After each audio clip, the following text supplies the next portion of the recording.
Something that I feel that is important when you are going through the process of teaching students how to write CER is scaffolding the whole entire process.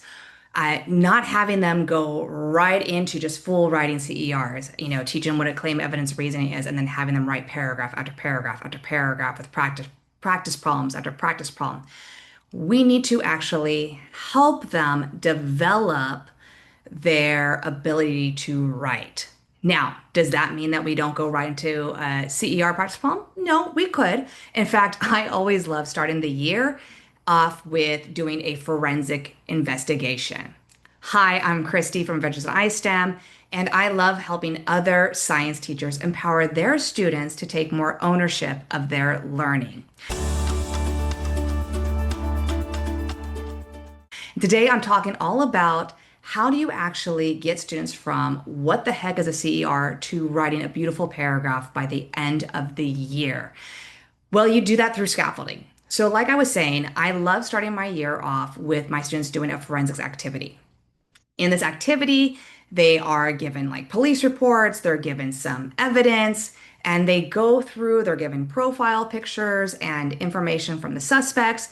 They're given what happened at the crime scene, and they have to come up with their claim, what happened, evidence, okay, what evidence actually supports that, and then reasoning. Why is that evidence supported? What actually happened at the crime scene, right? And I do that and I have them write it all up, but I don't grade it.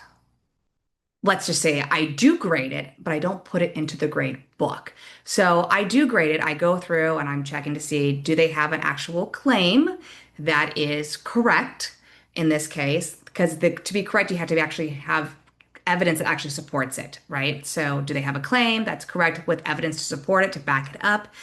Do they put in the reasoning? Could it be held up in a court of law? So we go through that. It's just a fun way to introduce them to CER. Then, when we introduce CER, claim evidence reasoning, we might do a video on what is claim, what is evidence reasoning. We get into more parts of it. But I like to then start with having them do sentence choice. So, for example, they might be given a CER question here.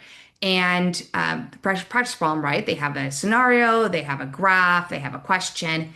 And instead of having them answer the question themselves, writing it out, writing their claim, write their evidence, write their reasoning, what we're going to do is we're going to go through it. We're going to write down the evidence on one side and the reasoning on another side in a graphic organizer. And then I give them a choice. They have to figure out which claim choice best answers the question. But that's not where it ends.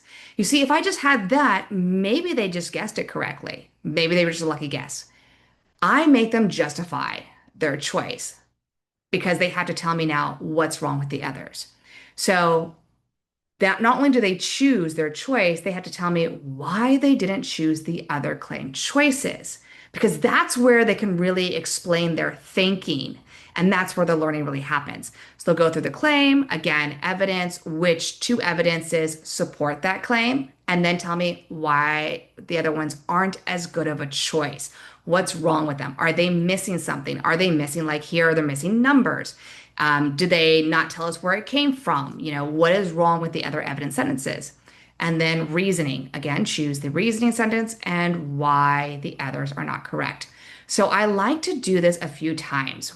After they do their claim, evidence, reason, they have their choices, then yes, we write it out. So once they've chosen their correct claim, the correct evidences, the correct reasoning, and then I have them write it out to practice putting that together into an actual paragraph. So that's what we're doing.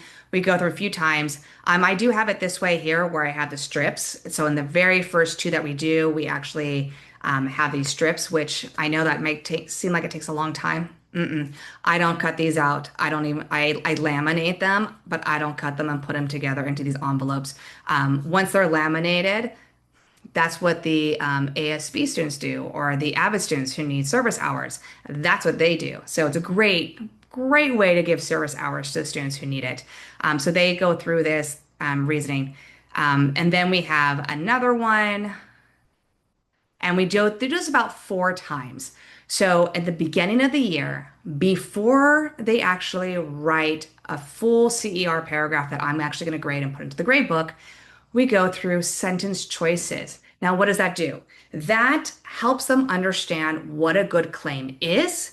It helps them understand what evidence is and how evidence is different than reasoning, because that seems to be like the hiccup, right?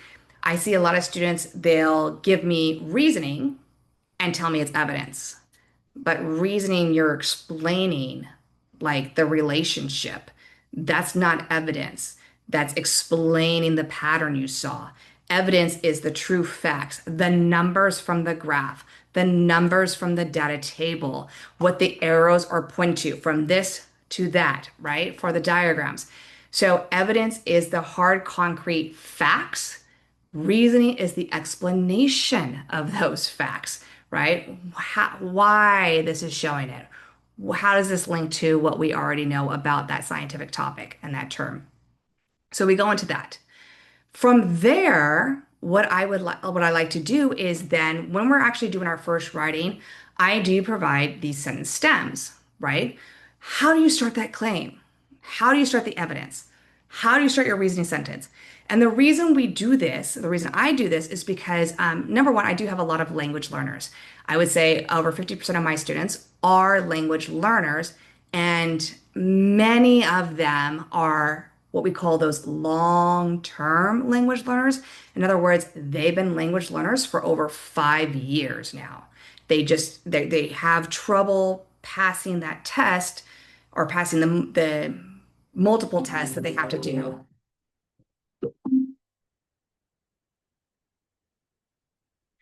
They have trouble passing that test or passing those multiple tests that they have to do in order to um, be redesignated. So this helps them get started because many times students, they have it in their head, it's there, they just don't know how to go from their head to the paper. How do I know what I want to say, but how do I start it? How can I, put it down? So again, this helps them to know how to actually start it. So this is the next phase, right? And along with this, I also have a checklist, and I use that checklist with my rubric. So I have my rubric.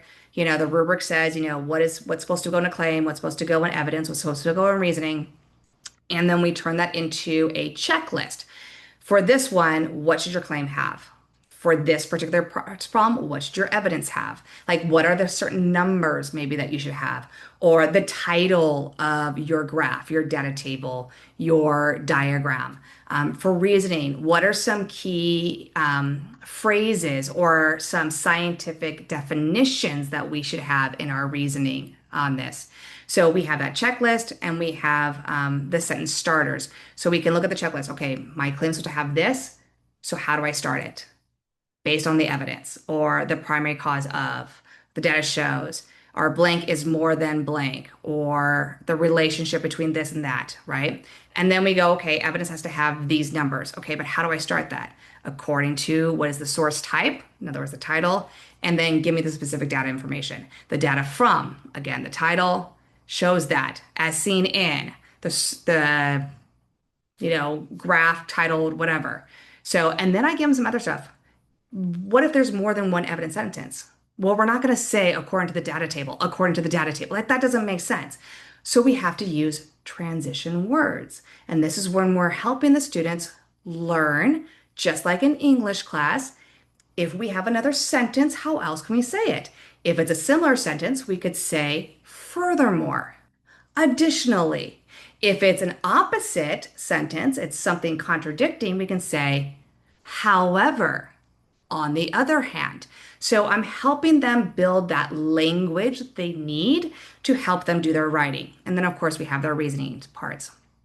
Now, for me, once the students have shown that they are good at this, now good means for me, they've scored a B or higher, so a four on the rubric or higher, four or five on the rubric, a few times. So either two in a row, and it was like brilliant, two in a row, or it was like within, they've done it 3 times. Okay.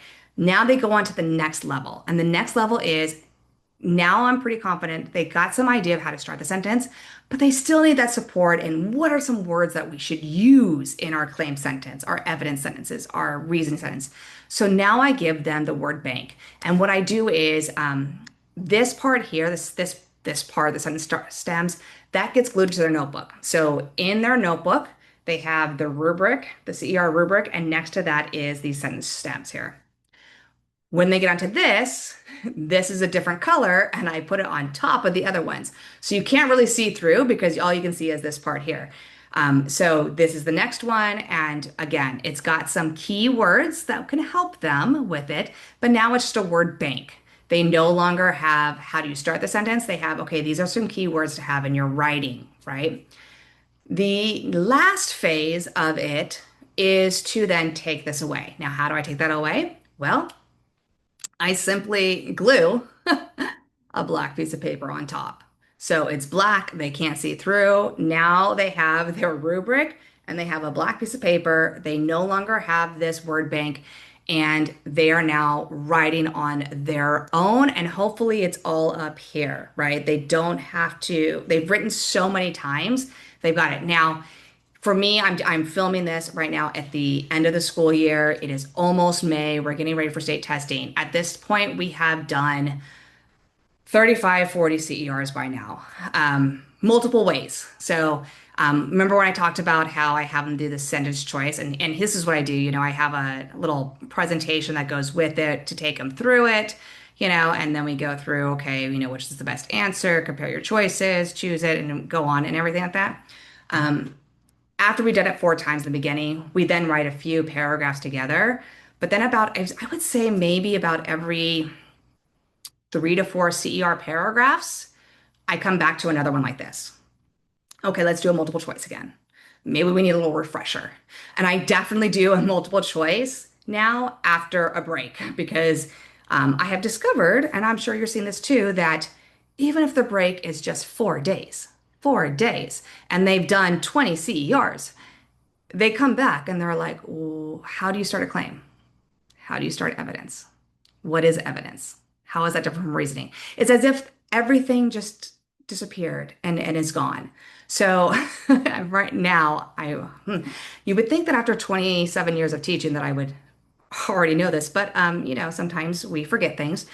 So now, yes, after every break, we do start off the very first CR we do is another one like this, where they have to do a sentence choice and they move on from there. So I would say that, it's towards the end of the year. Right now, I have roughly about 20 students.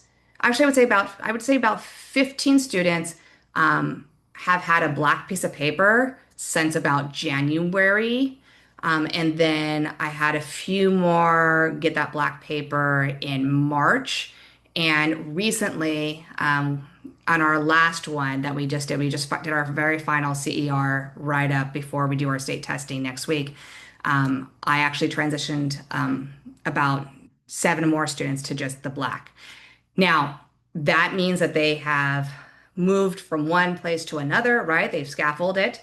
I do, though, have them do, everyone will do one more CR at the this week before we start state testing, and no one's going to have any support because I do want them to practice with no support at all before they do have to do on the state test. So again, towards the end of the year, yeah, you'll want to remove all scaffolds. Can they do it by now? Because some hold onto the scaffold like a security blanket, and they can write without it, but they're so afraid to do that. And they just need that opportunity to just finally let it go and, okay, I can do this. So hopefully that helps. This is a great way, again, to transition your students. Oh, and one more thing. Do all my students transition at the same time? No. I have some students, I would say over half of my students are no longer on these. They are on the word banks.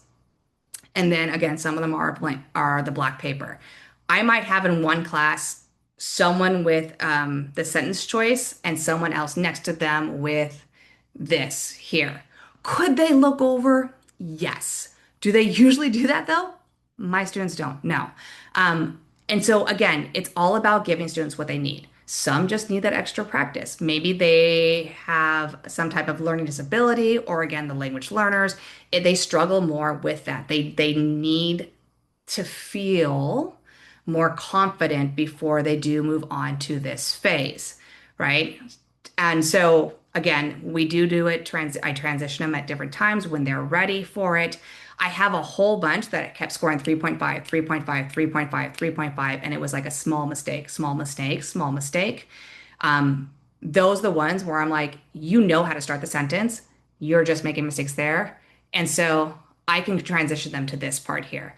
I knew that they knew how to do this part. They were making a small mistake in the middle of it, not finishing up, maybe not adding the evidence numbers or something like that, or putting an explanation in their claim, and that was holding them back from getting that four.